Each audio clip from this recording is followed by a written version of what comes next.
this session we are going to study about law of segregation. In our previous classes we already covered the law of dominance, and this law, the segregation, is also a part of that. And I told you that this law is also derived from Mendel's monohybrid cross, and it is also known as the first law of inheritance. And this law is also known as the law of purity also. And the reason behind purity, the name purity, I just a couple of stages later I just take an example to for your better understand. So stay tuned. So segregation. Segregation means separation. We just talk about a gene and its separation.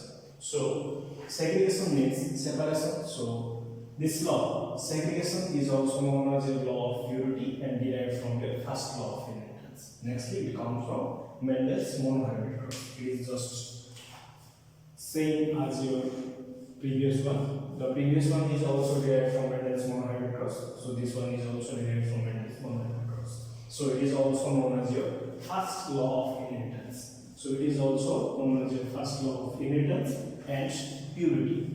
A couple of stages later, I just told you why it is purity. Nextly, the law. That means the law states that in hybrids, a pair of contrasting characters remain together. So we just take an example first.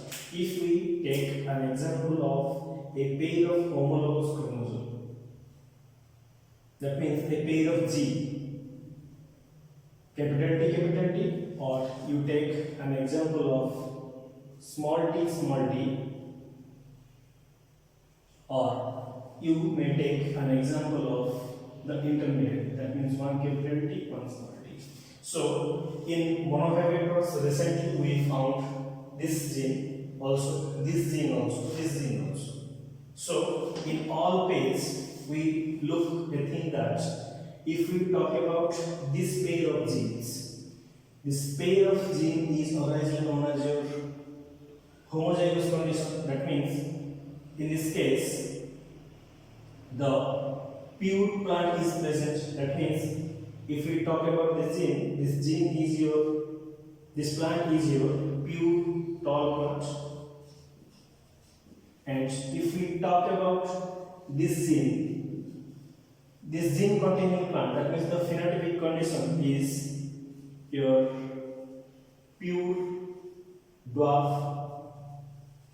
And in this condition, I just discuss about this condition. You just focus about this condition and this condition. So in hybrids, a pair of contrasting characters remain together. It is a pair of contrasting character. It is also a pair of contrasting character. It is also a pair of contrasting character. Both are for long time, but don't intermix with each other. So in F1 hybrid of monohybrid cross, we just crossed these gametes and found this one, and later on we just selfing it. We just remind. Later on we just selfing this capital T and small t, which is a dwarf condition. So long time, but don't intermix with each other. When gamete formation, they become separate or segregate from one another and placed in different gamete. We just try to understand this point first.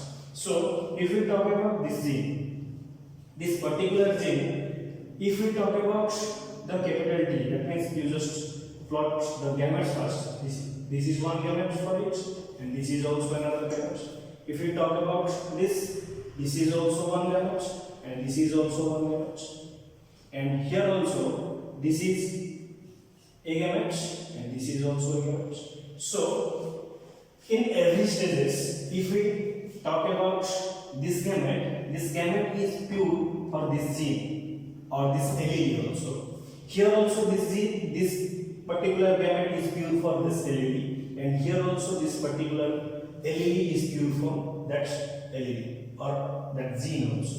So if we talk about in every stages, we found that a long time, that means the characters remain together all time. That means all time this plant is a pure term, all time this part is a pure dwarf, and all time this plant is a intermediate plant, but it is a tall plant phenotypically. Genotypically, capital T, small t. So it is a dominant character. We know that this is a dominant character. Thus this character is your expressed. So in every stages, don't intermix with each other. That means the characters are don't intermix with each other when gamete formation.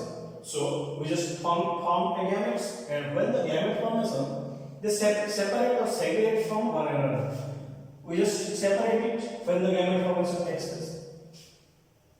One another and placed in different gametes. So these are placed in different gametes, but they don't lose their purity. So it is otherwise known as the purity of gametes. That means in this condition, this is pure for this allele, and in this condition, this is also pure for this allele, and respectively this one also. So in every stages, the genes which are present over here, they are separate from one another. That means segregate from one another, but the genes or the alleles which are present over here, as you take capital T as an example or small t as an example, in every condition they are pure for that allele. So this is otherwise known as your purity of gametes. The reason behind the purity means this gamete is pure for that allele. So this is otherwise known as your purity of gametes.